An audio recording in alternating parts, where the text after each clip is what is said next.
Indeed. Our guests continue to be with us, Ambassador Ashok Sajanhar and Professor Sanjay Bharadwaj. Ambassador Sajanhar, what do you think stood out, from those press statements?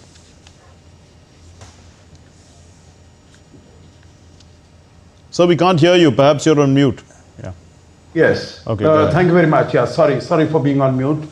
No, I think a befitting finale to this very important visit, as we've been discussing for the last more than 1 hour or so, that very significant in terms of the wide range of discussions, both in the bilateral context as also in the regional and the geopolitical context. Right. Of course, none of the two leaders said anything about the tariffs that are imposed or the turmoil and the turbulence that has been created by President Trump's arrival on the scene. But that is, Mark, as to be expected. I don't think, the two leaders can be expected to speak about a third leader, world leader, and such a significant partner for both countries. Although in private, I'm sure there would have been discussions on the situation in the world as it prevails. Both the leaders would have discussed Quad and the challenges in front of the Quads under the existing circumstances that we also discussed sometime earlier.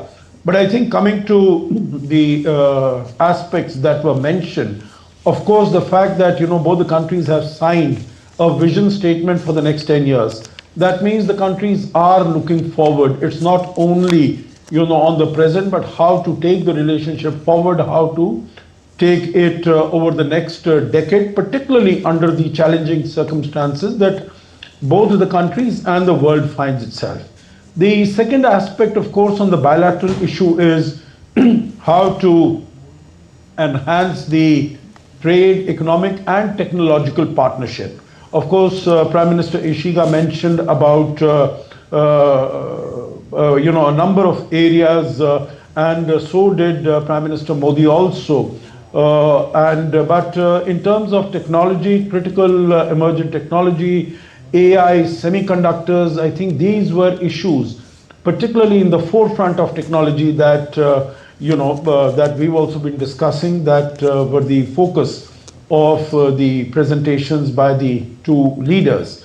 And also the fact that Japan will be providing 10 trillion yen worth of support for promoting infrastructure investment in India over the next 10 years. This, I understand, comes to somewhere close to more than $60 billion that will be coming into India. So definitely that investment will be most welcome, both in terms of enhancing manufacturing, enhancing productivity, promoting skilled workers in India, taking India to the next level of technology, and of course of creating jobs in India. So that is very welcome. I think the area of space was also mentioned, the area of defense was also mentioned by both sides. So this is something that both the countries are putting great focus on. Then the issue of the Indo-Pacific, the peace, tranquility in the Indo-Pacific, the fact that it should be a free and open Indo-Pacific, there should be freedom of navigation, there should be freedom of overflights, there should also be a rule-based international order. I think these were all very important aspects of the bilateral relationship that were mentioned.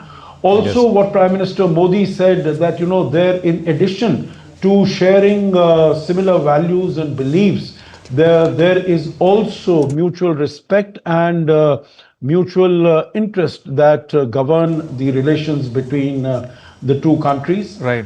Mutual interests that bring the two countries together. So I think all in all, a very robust discussion and a move forward in taking the relationship ahead. Right. Professor, let's now hear from you about your take on the outcomes and deliverables from the just concluded India-Japan annual summit. Professor Bharadwaj. No, I think, in my understanding, I think there are four major points that has been highlighted by the two prime ministers of the two democracies. That one is, of course, correctly pointed out that these are the two largest economy of the world, and they have the for the global stability or global economic stability, they have to work together with the other largest economies like China and America and all that. So I think that responsibility, they are talking about the responsibility to have the global stability because it have spillover impact on other economies and other countries. And I think this is one clear-cut message has come out. The second very important point has come out about the democracy and demography. You know that the two democracies that work to promote the democratic ethos and values and civil political rights. This was one of the point has been highlighted. But the second very important point was the demography. In fact, that you know the Japan. Japan is an aged community, aged country, right. And they have that crisis of labor, crisis of to sustain the economy and all manpower and human resource mobility and all that. And of course, India is a young country, that the youngest country in the world, and India has enough capacity to promote this human resource mobility in one sense, and that would also be counted as skilled, semi-skilled, unskilled labor forces can be utilized for the development of the two economies. So let the Japanese invest here in India, or let the Japanese or the India have joint ventures and joint developmental and industrial programs in Japan itself. So that was the second thing, that these two economies can bear the global stability and burden of what the crisis the countries are facing in this tariff age and tariff war, and how the economies are dictating each other. The third very important point, wherever Prime Minister Modi is going, he has a campaign about the green and clean energy. You know, he has come out with the International Solar Alliance, has been signed throughout the world, and has been the advocate of the green and clean energy. We are committed to the Paris Agreement, and we are also looking forward to having clean energy. And there, the two countries have developed, assured that to have a joint credit to have clean and green energy. And the very important point has come out, let's have the battery supply partnership chain, so that Indeed. the battery vehicles can be promoted, that we are working together with the Japanese and also work together, so that we can have a better environment, a healthy environment, and we can come out number of the climate change challenges and environmental challenges, particularly while in South Asian countries, the number of communities are vulnerable in Maldives, in Bangladesh, if the sea rise goes up and all that. Yes. So they are concerned about that. Professor Bhardwaj, you did mention a few important points about India being the youthful population, and Japan being an aging population, and you know how one can fill the other's needs. But you know, in terms of the area that you're involved with, which is academics, do you see a cooperation here where, you know, we can learn, or at least about Japan, or collaborate with Japanese universities, so that that mobility can actually take place faster between India and Japan, where people from India can understand more about Japan and probably help them to let their economy grow again? You have pointed out very important aspects, that particularly to strengthen, deepen India and Japan relations, and that is the education sector. And you know that very important point has been mentioned by both the Prime Minister about the people-to-people cooperations, people-to-people understanding, and how it can be done when you have the exchange of the knowledge, when you have the exchange of the educations and universities. And India is now promoting to open the foreign university campuses in India. So the Japan can become a very significant, important partner to develop the knowledge society in India, and have a joint study groups and and institutions work together. The only point where I think that the two countries can work, that let the India have more Japanese language centers, because the Chinese, they are funding and they are having and they are teaching at number of Confucius Center. Why not the Japanese studies and language centers can be opened, and let the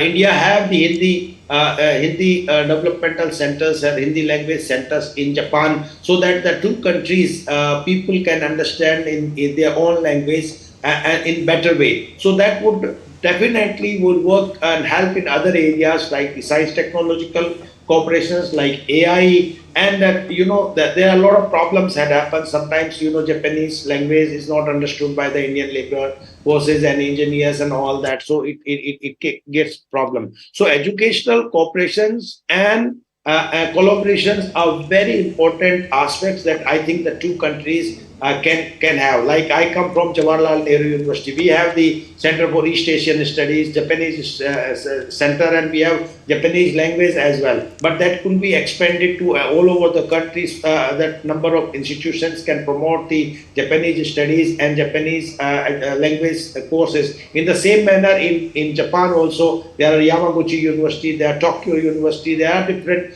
in Kyoto, and there are Kyushu University, and the all universities, I didn't find that they have the Hindi education centers. So that could be one of the areas where the two countries and two people can understand culturally, economically, politically, because we have very deep historic cultural linkages from the civilizations and Buddhism and Jainism. Particularly the Buddhists, they come to the Nalanda, they come to Bodh Gaya, they go to the Lumbini and all these areas. So that if they, but language sometimes considered as a barrier between the two countries. I think that kind of these barriers and teaching can bring the cultural bridge between the two countries, people to people cooperation, and that would expand the areas and scope for cooperation in other areas like security and commerce and economy and all that. So I think there are a number of significant indications has come out by the joint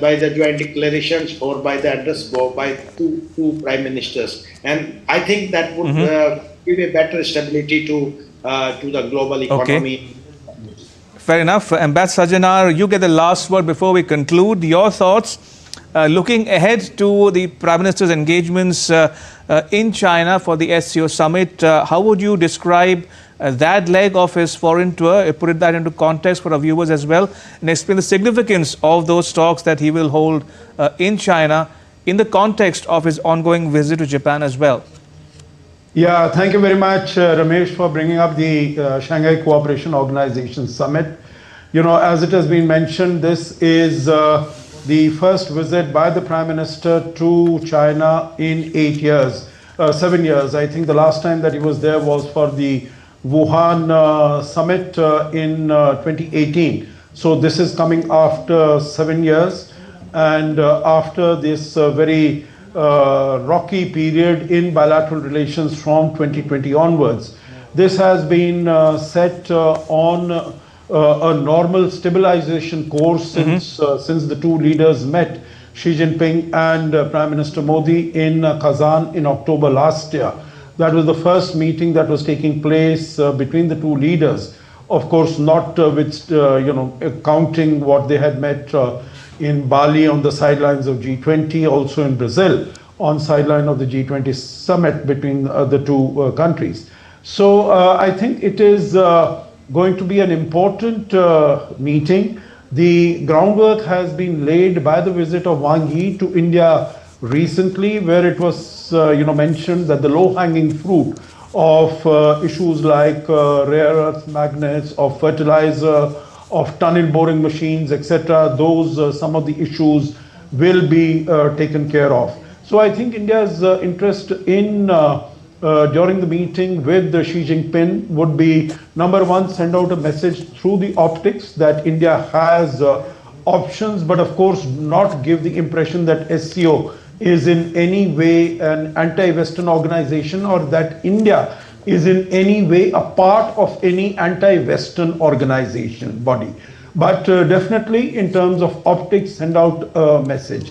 Secondly, also send out a message that, this huge trade deficit that we discussed earlier in your program, Ramesh, that how if that can be brought down to some extent. We have more than $100 billion trade deficit with China for the last number of years. So that can be brought down, and some of the people-to-people exchanges that we have discussed over the last few months, like Kailash Mansarovar, like tourist visa issues. So I think those will be with China. Okay. The other important meeting is going to be on the 1st September with Vladimir Putin, and that will be to send out a message that this relationship is strong, it is unimpacted by the tariffs from the United States, and of course taking that partnership forward, particularly in the area of defense. Right. Maybe not so much in the area of energy, but definitely in the area of defense, and work towards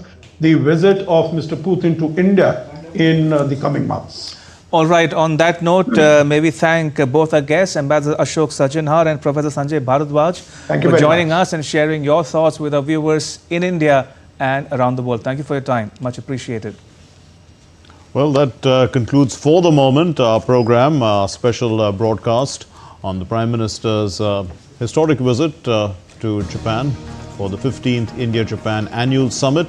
His first with Prime Minister Ishiba. Several outcomes which we've discussed.